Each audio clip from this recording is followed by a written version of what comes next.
¿Cómo estás, Fernando Filártiga, nuestro invitado primero? A partir de las 10 de la mañana y minutos, Fernando Filártiga, se lo convoca a las 10, pero hay tanto que uno tiene que comentar a nivel extra que comenzamos ahora con la entrevista a Fernando Filártiga, que es un analista financiero, columnista, porque hace muy buenos resúmenes políticos, en Última Hora específicamente, y Fernando Filártiga fue también ex miembro titular del directorio del Banco Central del Paraguay. Creo que vivió en Estados Unidos también. ¿Estudiaste allá? Así es, Bruno. ¿Cómo te va? Bienvenido. Muchas gracias nuevamente por estar en tu programa. Esta invitación para mí es muy importante, el compartir contigo, una persona, un periodista a quien admiro, a quien considero un líder de opinión en el país. Así que muchas gracias y estoy a las órdenes. Muy amable. Fernando Filártiga es hijo de Darío Filártiga, que es un político de larga raza también, de muchos años, de mucho predicamento y bueno, que estuvo en puestos muy importantes dentro del esquema de gobierno del Paraguay durante décadas. Y Fernando Filártiga, decime, ¿vos viviste allá en Estados Unidos? Así es, yo tuve oportunidad de vivir y en total más o menos 5 años. ¿Sí? 5 años. Sí, en dos capacidades, las dos veces con mi familia. La primera como estudiante en Nueva York, la segunda en el Banco Mundial como asesor principal de directorio ejecutivo. Sí, tengo esas dos experiencias, tanto académica como laboral. ¿Y cómo fue tu experiencia viviendo en Estados Unidos? Como un ciudadano de los millones que existen ahí, digamos, porque tuviste 5 años. ¿Cómo fue esa experiencia para vos? Fue una experiencia muy interesante, que tal vez la dividiría para mejor precisión en la vida de estudiante y la vida, digamos, como parte de la población económicamente activa, como parte laboral, ¿verdad? Sí. Como estudiante es muy interesante cómo se enfoca en los Estados Unidos, es de total inmersión, es decir, uno se dedica exclusivamente al estudio, pasa varias horas en las bibliotecas de la universidad, hay mucho foco en la investigación, así que en la producción intelectual, y eso demanda, digamos, una gran parte del tiempo, que también, ¿verdad? Uno tiene otra parte para conocer. Sí, claro. Para conocer y sobre todo para enriquecerse con la enorme diversidad que es propia de las universidades americanas. Y en el caso... ¿Y vos trabaste amistad con alguien ahí o algunos compañeros? ¿Vos trabaste amistad? ¿Tuviste un buen relacionamiento ahí? Afortunadamente sí. Y en varios niveles, con profesores con quienes me comunico hasta hoy día. Incluso uno de ellos vino de invitado, ya hace más de 10 años vino de invitado aquí a dictar una conferencia, que es un profesor, se llama Geoffrey Miller. Él es un líder en todo lo que hace el gobierno corporativo y a la gestión de riesgos, al derecho bancario en general, y a nivel incluso familiar también, con estudiantes, con vecinos estudiantes vecinos, no necesariamente del mismo programa al que yo iba, también del programa. Es decir, gente de inclusive varias nacionalidades, no solamente estadounidenses, con quienes hasta hoy mantenemos amistad, y eso es más fácil en estos días a través de las conexiones que hay, ¿verdad? Decime, el estadounidense oriundo ¿se da cuenta del crecimiento y de la importancia de la comunidad latina dentro de su territorio? Por supuesto que sí, por supuesto que sí. ¿Y qué piensan ellos del latino? ¿Qué piensan? En línea genérica te digo. Claro, yo creo que hay siempre estereotipos, pero la gente con las personas con quienes a mí me tocó alternar, siempre tuvieron una imagen positiva del latino, de una persona esforzada, de una persona que a veces llega a los Estados Unidos sin nada y se abre camino y luego ellos mismos o a veces sus descendientes en segunda generación, como es el caso del futuro secretario de Estado, llegan incluso a puestos de liderazgo en el gobierno o en el sector privado de los Estados Unidos. Es decir... Bueno, te referís a Marco Rubio, por Exacto. supuesto, y todos los que tenemos sangre latina estamos expectantes de que él piense en nosotros también. Estamos estando en una posición tan estratégica, porque él es o va a ser el canciller de los Estados Unidos, o sea que va a dirimir conflictos o posibles conflictos. Es un puesto más que clave, y por primera vez se da esto dentro de la historia de los Estados Unidos, que un descendiente latino y cubano, en este caso, se ha promovido a secretario de Estado, o sea, sí, secretario de Estado de los Estados Unidos. O sea, él es el senador Marco Rubio actualmente, pero va a pasar a ser una pieza más que importante, predominante del gobierno de Trump, el segundo gobierno del presidente a partir del 20 de enero, número 47 de los Estados Unidos. Y el querido Fernando Filártiga escribió un artículo muy bueno, cuyo título, esto salió en última hora este fin de semana, y el título reza cuanto sigue: el efecto Trump. ¿Qué es el efecto Trump? Así mismo es, Bruno, y este artículo es parte de una secuela de artículos que comenzó el fin de semana anterior a las elecciones, donde hablábamos de la incertidumbre que rodeaba al proceso electoral y de los intentos, incluso documentados, de países, potencias extranjeras, de generar un caos luego del día de elecciones, luego de aquel martes 5 de noviembre, para de alguna manera desacreditar la democracia. Distorsionar. Distorsionar, exactamente. Eso Bueno, no se dio. Eso no se dio, y allí parte este segundo artículo, que es el que mencionabas, el efecto Trump. Para mí el primer efecto del proceso electoral es de victoria de la democracia, independientemente de quién haya resultado ganador. Podría haber sido la otra candidata, en este caso fue Trump. Fue una victoria resonante, obtuvo 312 votos electorales de los 538 que necesitaba, que son los totales. Tuvo muchos más de los que necesitaba para ganar. El que está postulando sea presidente, si tiene 270 ya gana. Exactamente. Y él obtuvo 312, dijiste. 312 de los 538 Mucho. y mucho más que los 270 que, como bien decís, necesitaba para ganar. Sí. Más allá de ello, a diferencia de la primera vez, Trump en esta ocasión también tiene mayoría en el voto popular. Es decir, tiene esa doble mayoría. Perdón, o sea que en su primera presidencia, ¿cuántos votos del colegio electoral obtuvo Trump? ¿No te acuerdas? Tuvo también mayoría clara. Pero no 312, menos.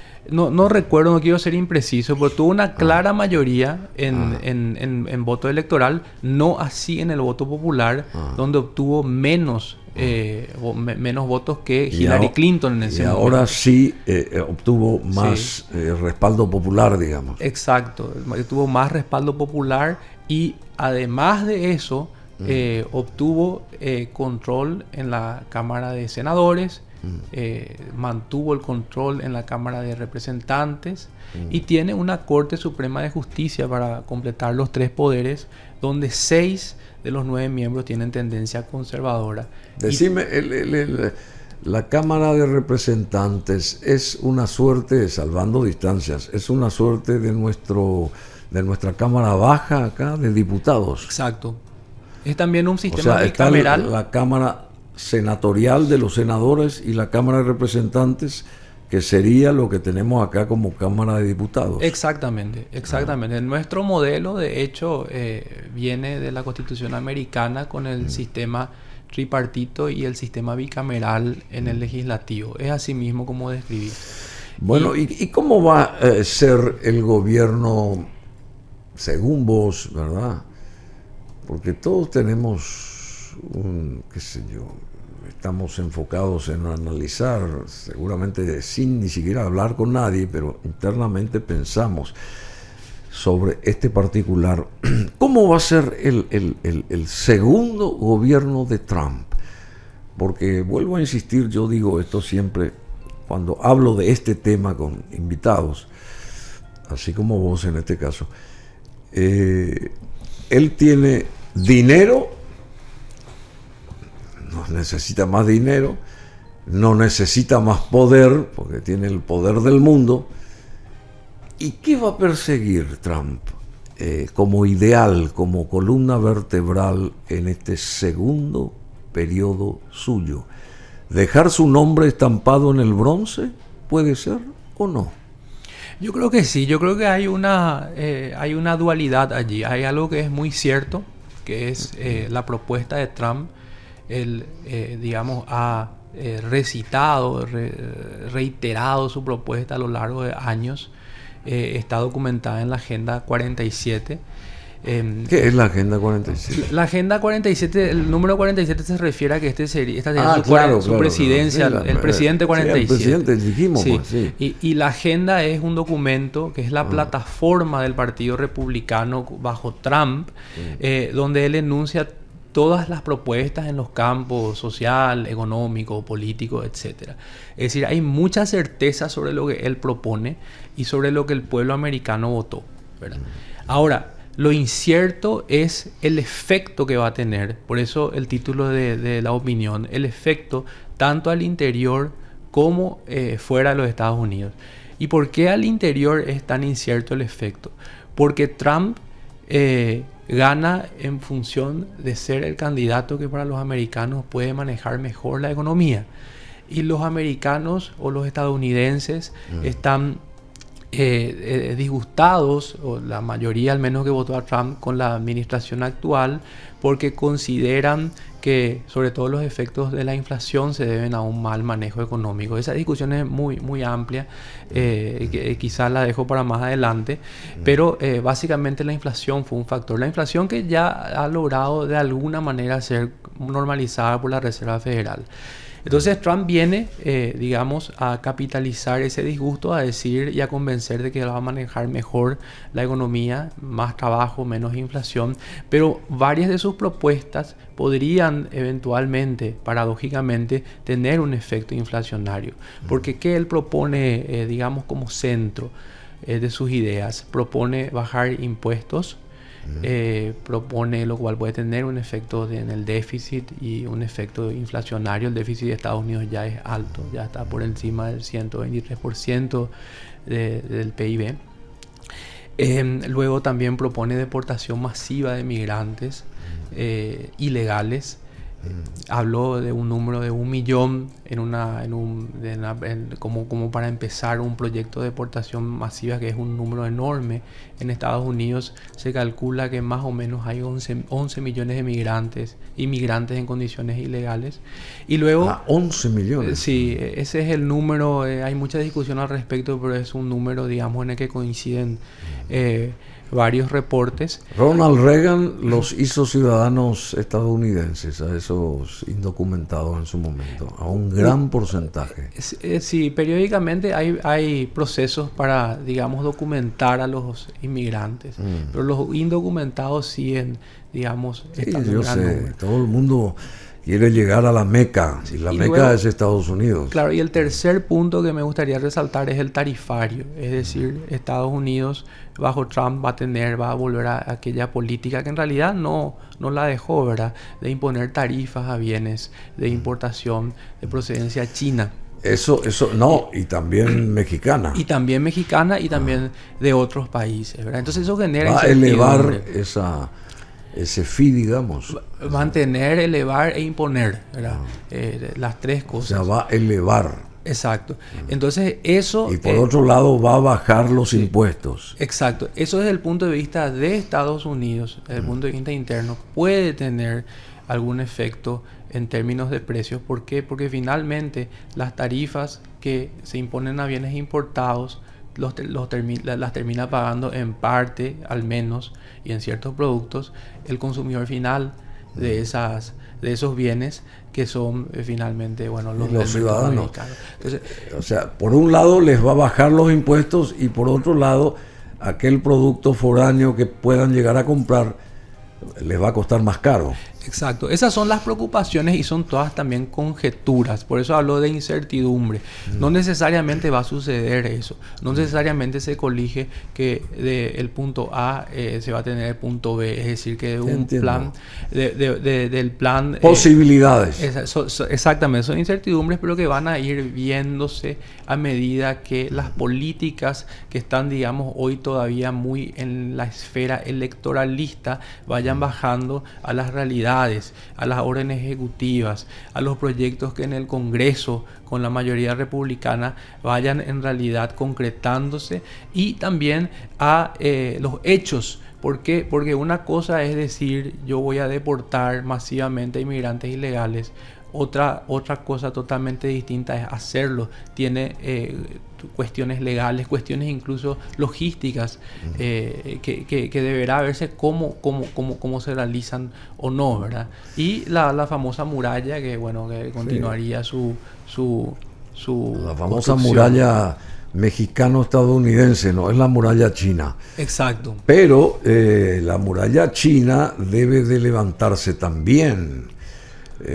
Una nueva muralla china a través del ingreso del poderoso país del Asia que está queriendo dominar gran sector del continente americano, sobre todo aquí estos países de Sudamérica, porque se inauguró un puerto ahí en Perú con la presencia de Xi Jinping, ¿verdad? Un puerto que en principio costó $4.500 millones con 7.000 funcionarios por ahora, el puerto de Shanghái, y las naves mercantes que están ahí apostadas para llevar los productos de aquí para el Asia son naves chinas, ¿verdad?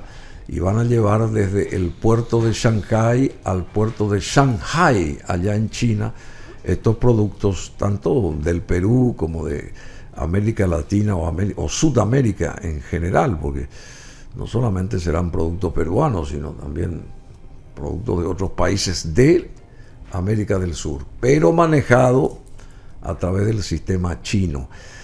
Yo creo, querido Fernando Filártiga, que por eso la intención de Donald Trump de tener un puente mucho más sólido con la Argentina a través de Milei, porque tiene que resguardarse las espaldas de Estados Unidos, ¿o no es así? Yo creo que sí, que eso podría ser. De hecho, que en la Agenda 47 se habla, si bien es una agenda proteccionista y habla del principio de América primero, también habla de alianzas estratégicas. Alianzas estratégicas para Estados Unidos son alianzas con Europa, son alianzas con Latinoamérica. Entonces lo intuitivo incluso es pensar que esas alianzas con Latinoamérica van a empezar de manera más bilateral que multilateral, es decir, más que Estados Unidos versus bloque, sería Estados Unidos vis a vis, alianzas bilaterales en principio. Y por supuesto allí es también intuitivo pensar que un gobierno como el de Javier Milei, que digamos tiene más coincidencias, podría estar entre los primeros en sellar ese tipo de alianzas o fortalecerlas con los Estados Unidos en este nuevo periodo. ¿Vos decís que Latinoamérica o Sudamérica no sería ya tanto un patio trasero de los Estados Unidos con el gobierno de Trump, con este nuevo gobierno de Trump? ¿Se lo va a considerar más a Sudamérica? ¿Se la va a considerar más a Sudamérica? Yo diría que se debería. No, esa sería mi respuesta. Eso es lo que queremos todos, claro, pero por parte de Washington, a través de Trump y a través de su ministro, su secretario de Estado, canciller de origen latino. ¿Te parece que podría Sudamérica tener más predicamento, estar siendo considerada Sudamérica con mayor, qué sé yo, en mayor aspecto podría considerarse desde Washington a Sudamérica? Yo creo que hay tres aspectos, Bruno. El primero, incluso yendo un poquito para atrás, el antes del aspecto sudamericano es el aspecto latinoamericano. Y allí, bueno, México va a tener difícil la relación con Trump, por un montón de cosas, desde las tarifas que bueno, Trump anuncia, hasta bueno, la cuestión de la migración, la frontera con México, y es decir, va a ser una relación difícil, una relación tensa. Ahora, yendo a tu pregunta en particular, que es bajando más el continente, Centroamérica y específicamente Sudamérica, bueno, ¿de dónde parte digamos, una proporción importante de los migrantes que van a Estados Unidos? De países en Centroamérica? Es decir, yo recuerdo la otra candidata que tenía, digamos, algunas visiones hasta parecidas en ciertos puntos, pero atenuadas con Trump. Hablaba de solucionar las causas de raíz de que llevan a personas sin oportunidades en sus países de origen a llegar ilegalmente a Estados Unidos. Es decir, a Estados Unidos le conviene que a Centroamérica le vaya mejor. Y con Sudamérica... O sea, a Centro y a Sudamérica. Y sí, entonces bajo... ¿Centroamérica y Sudamérica? Claro, bajo hasta Sudamérica, y allí es donde, como bien mencionabas, tenemos actores que están ya hace muchos años, como es el caso de China, financiando proyectos del tamaño y de la envergadura que mencionaste en Perú, en otros países. Bueno, endeudando, en el sur de claro, Argentina también. Exacto, endeudando a la región, creando vinculaciones políticas muy fuertes. Entonces, yo no me explico cómo Estados Unidos podría mantener la hegemonía que está implícita en la agenda América Primero, si es que nada menos que el propio continente, porque finalmente somos todos un continente, no tiene una presencia mayor que pueda compensar y que eventualmente pueda también de alguna manera suplantar esa presencia china tan fuerte que se da en los países sudamericanos, salvo el caso de Paraguay, ¿verdad? Que está creciendo. Sí. Porque China está conectadísima con Brasil, de ahí surge también el BRICS y todo eso, ¿verdad? Exacto. Y bueno, en este momento, no sé si hasta estas horas, pero hasta ayer al menos estaba el líder chino en Xi la Jinping, reunión, sí. muy cercano con el presidente brasilero, y bueno, ejerciendo en realidad, yo diría que hasta un liderazgo, y con el premier de la India. exacto, también. ejerciendo un liderazgo implícito porque finalmente, si bien el presidente Biden está allí, es el presidente de los Estados Unidos, ya entró en el periodo que se denomina coloquialmente el del pato rengo, ¿verdad? Donde ya hace rato fue Rengo. Fue elegido su sucesor, y él está nada más ya, digamos, presidiendo un periodo de transición. Decime, Xi Jinping, ¿él puede seguir siendo líder ahí en Pekín hasta que se le agoten las fuerzas? Así es, y esa fue una o sea, que eso ya está resuelto. Sí, esa fue y él está seguro de que él es el todopoderoso chino, digamos, desde la capital de China continental. Sí, en la medida que un régimen como el chino pueda ofrecer seguridad, pero es así como mencionás, se quebranta el principio, la norma por la cual, digamos, existía una rotación periódica de liderazgo. Hoy Xi Jinping puede ser, digamos, legitimado sucesivamente hasta de modo perpetuo, ¿verdad? Perpetuidad. Ya no existe esa barrera que existía antes. Decime, ¿por qué no estuvo Putin en el G20 de Río de Janeiro? Bueno, Putin tiene en este momento, independientemente de otras razones, tiene en este momento un problema muy grande. ¿Cuál es? El problema muy grande es que la administración de Biden acaba y hace menos de una hora se acaba de utilizar, en función de la autorización dada, armas de largo alcance provistas por Estados Unidos en la guerra contra Rusia, en la guerra iniciada por la invasión de Rusia a Ucrania, que viene a consecuencia mayormente del hecho de que Putin trajo con anuencia, por supuesto, del líder norcoreano, a tropas de ese país a apoyar al ejército ruso. Es decir, hoy día se está intensificando el conflicto. independientemente de otras razones. Sí, Putin aprueba la nueva doctrina que permite responder con armas nucleares a un ataque convencional contra Rusia. Y Rusia acusa a Estados Unidos de echar leña al fuego, entre comillas, al autorizar ataques con armas de largo alcance. Todo esto con relación a la guerra en Ucrania. Y bueno, es evidente que la administración saliente de Estados Unidos tiene intención de continuar echando leña al fuego y seguir provocando una escalada de la tensión en torno a este conflicto, dijo Dmitry Peskov, portavoz del Kremlin, en su rueda de prensa telefónica diaria. Subrayó que si se confirma que Occidente ha dado luz verde a Kiev, eso significará cualitativamente una nueva fase de tensión y una situación respecto a la implicación de Estados Unidos en la contienda. Estamos viendo un escalamiento. Hoy mismo estamos viendo un gran escalamiento. ¿Y Trump, cuál va a ser la medida de Trump respecto a estas contiendas y a estas historias bélicas? Porque él sostuvo y sostiene hasta el cansancio de que él va a parar la cuestión bélica, la cuestión de los enfrentamientos. ¿Él llegará a esa premisa, digamos, o sea, cristalizará lo que él piensa hacer en ese aspecto? Trump prometió, de hecho, acabar con la guerra Rusia-Ucrania antes de asumir el 20 de enero. Y hacerlo, incluso había hablado de 24 horas. Sí.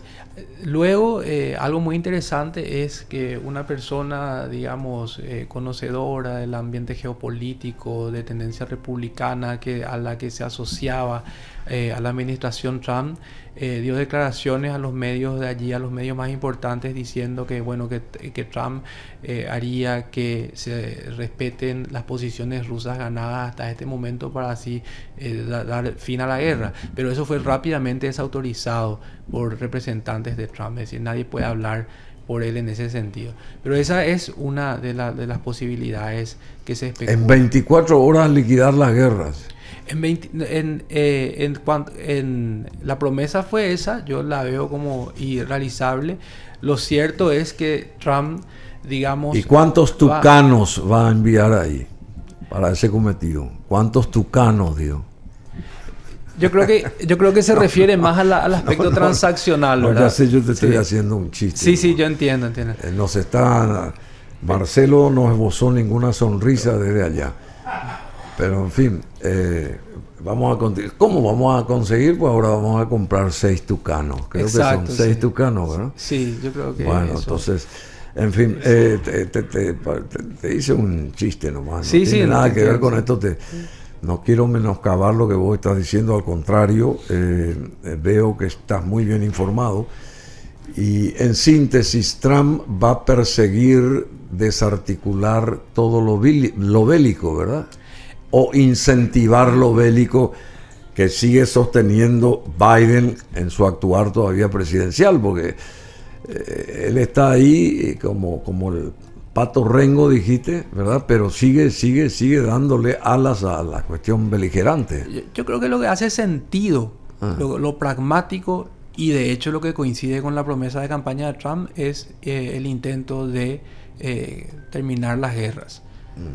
Ahora, los términos, esa es otra cuestión, ¿verdad? Los términos me refiero a que serán términos justos para que ambas partes consideren justos, o son términos que objetivamente serían los mejores posibles. Eso está por verse. Decime, sería especular. Sí, sería especular, claro.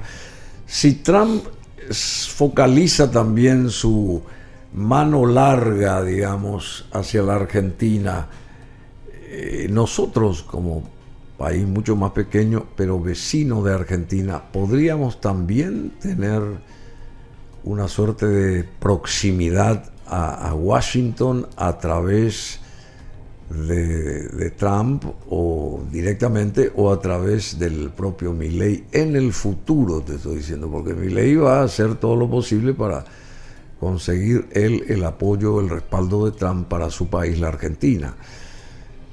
Pero así como Brasil en este caso invitó a Santiago Peña, o sea Paraguay, por ahí podríamos a través de Milei, digo yo, tener una posibilidad de aproximación en estos siguientes 4 años a la Casa Blanca. Ayer estuve en un evento donde un economista local, bueno, muy importante, muy reconocido, dijo algo que, bueno, con lo que yo coincido, pero lo dijo muy bien, lo dijo muy claramente. A nosotros Paraguay nos conviene que a Argentina le vaya bien en el largo plazo.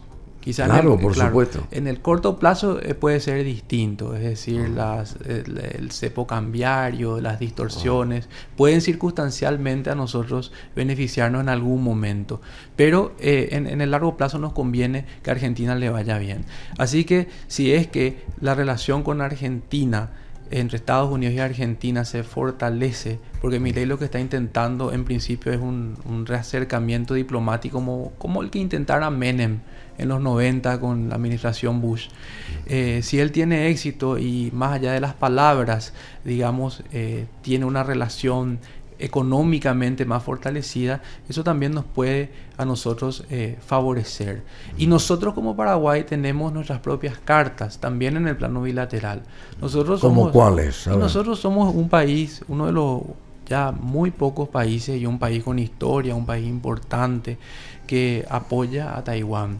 Al apoyar a Taiwán, al reconocer a Taiwán en lugar de la República China Popular, nosotros apoyamos la posición de Estados Unidos en el Asia-Pacífico, que si bien reconoce a China Popular, evidentemente es favorable y protectora de Taiwán. Entonces, tenemos nosotros cuestiones como esa principalmente y otras, también nuestra capacidad de producir alimentos, de producir commodities que van a parar a China continental. En parte, sí. Por interpósitos países. Exacto. Pero que pueden resultar de mucho interés en la relación bilateral con Estados Unidos. Y ejemplo de eso es la carne bovina, ¿verdad? La carne bovina que después de que se reabrió el mercado, después de muchísimas negociaciones. Sí, pero un caso muy particular. Este senador Rubio fue el que impidió que la carne paraguaya entrara al mercado de Estados Unidos. No sé cómo se va a rever esa parte, no sé si tenés en cuenta ese gran detalle, porque el que apoyó a estos senadores, que fueron 2 o 3, que presentaron esa propuesta de no ingreso de carne paraguaya al mercado de Estados Unidos, estos senadores también fueron respaldados en su momento por este señor Marco Rubio, ¿verdad? Y ahora Marco Rubio es el canciller de Estados Unidos. ¿Y nosotros qué queremos? Que entre nuestra carne al mercado estadounidense. Entonces hay que rever esa posición asumida o tomada por Marco Rubio para favorecer los intereses nuestros directamente. Sí, es así mismo. Marco Rubio apoyó esa intención de senadores que luego fue a la Cámara de Representantes. Entonces yo decía, comentando con colegas, bueno, ese es un país importante, ese es un país grande, se manejan así. Las simpatías personales no necesariamente se trasladan a intereses y los estados se mueven por intereses, ¿verdad? El caso de la carne bovina en particular, también lo auspicioso es que continúe la exportación. Ya en el reporte comercial, en el intercambio comercial del Ministerio de Economía se ve un porcentaje que ya es relevante de exportaciones de carne bovina que van al mercado americano. Y además de eso, es importante decir que el hecho de haber obtenido esa certificación, haber abierto esa puerta, también es como una suerte de marca país para nuestro producto cárnico en otros mercados sofisticados, como el de Canadá, bueno, o el de México, que también tiene que abrirse alguna vez a la carne nuestra.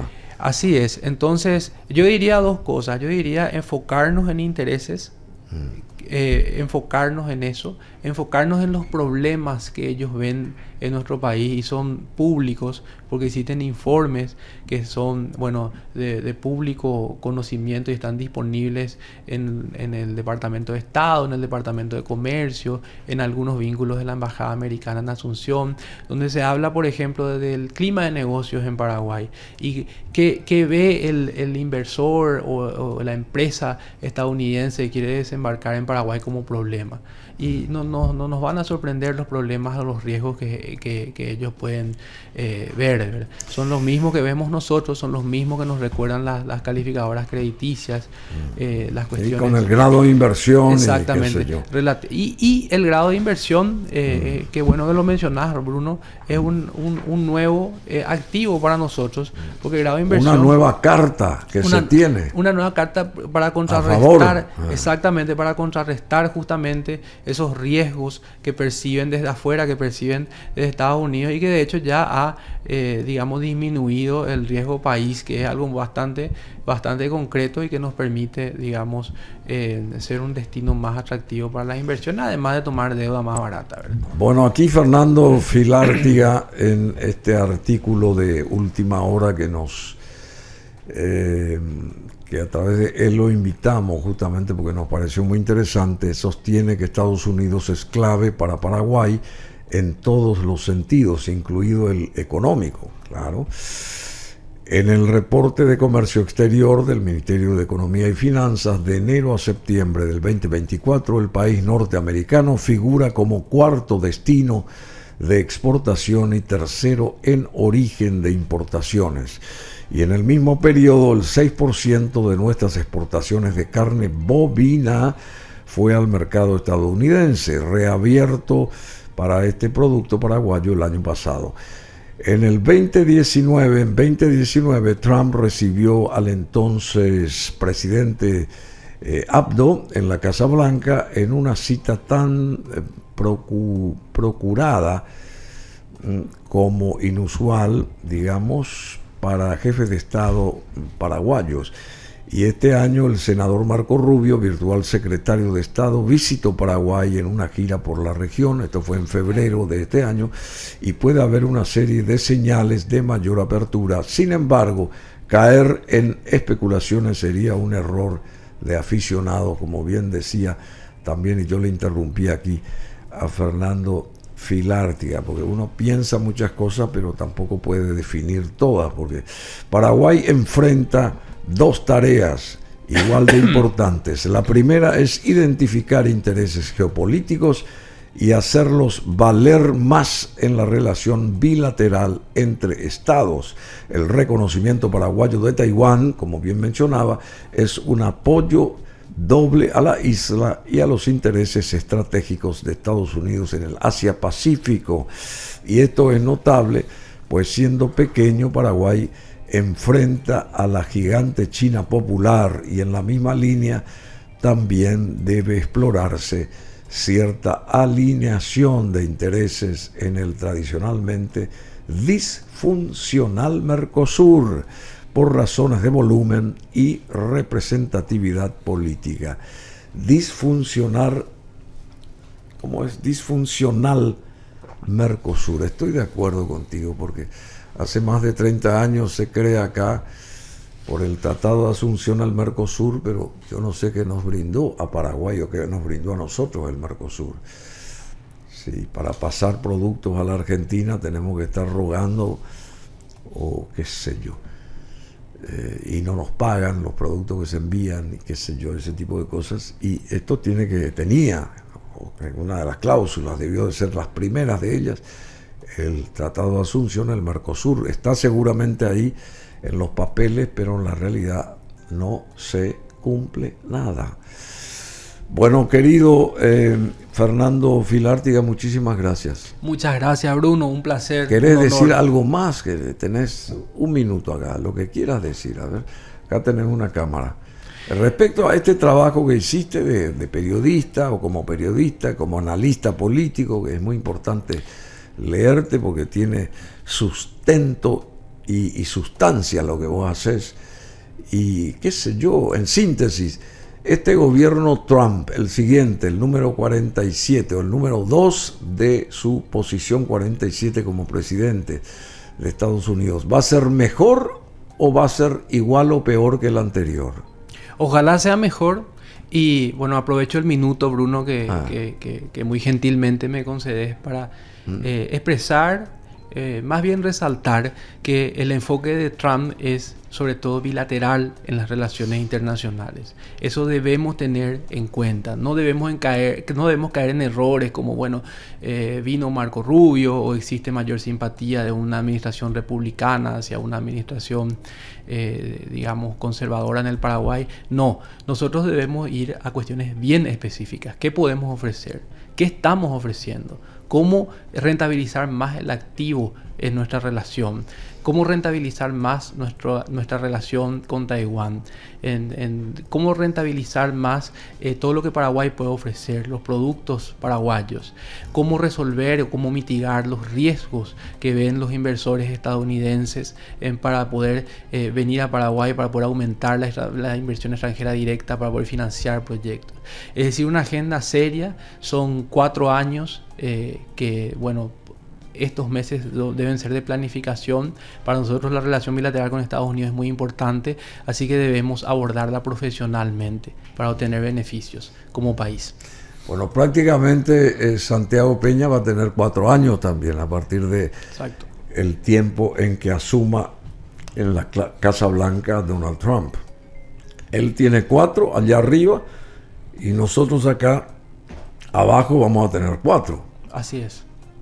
¿Quién va a hacer mejor su trabajo? Es la pregunta. Para beneficiar al respectivo país, tanto a Paraguay a través de Santiago Peña o a Donald Trump a través a través del trabajo de Donald Trump a Estados Unidos. O sea, prácticamente está todo, están ahí los caballos ahí en la, ¿cómo que se dice eso? Cuando se abre la tranquera, no es la tranquera. Están en la línea de largada. De largada. Así mismo. Están allí y bueno, es el momento de abordar como prioritaria la relación con Estados Unidos por esa sincronía que muy bien mencionás, Bruno, por una cuestión hasta temporal. Bueno, ¿quién aprovecha mejor el tiempo? Bueno, muchas gracias, Fernando Filártiga, analista financiero, columnista, ex miembro titular del directorio del Banco Central del Paraguay.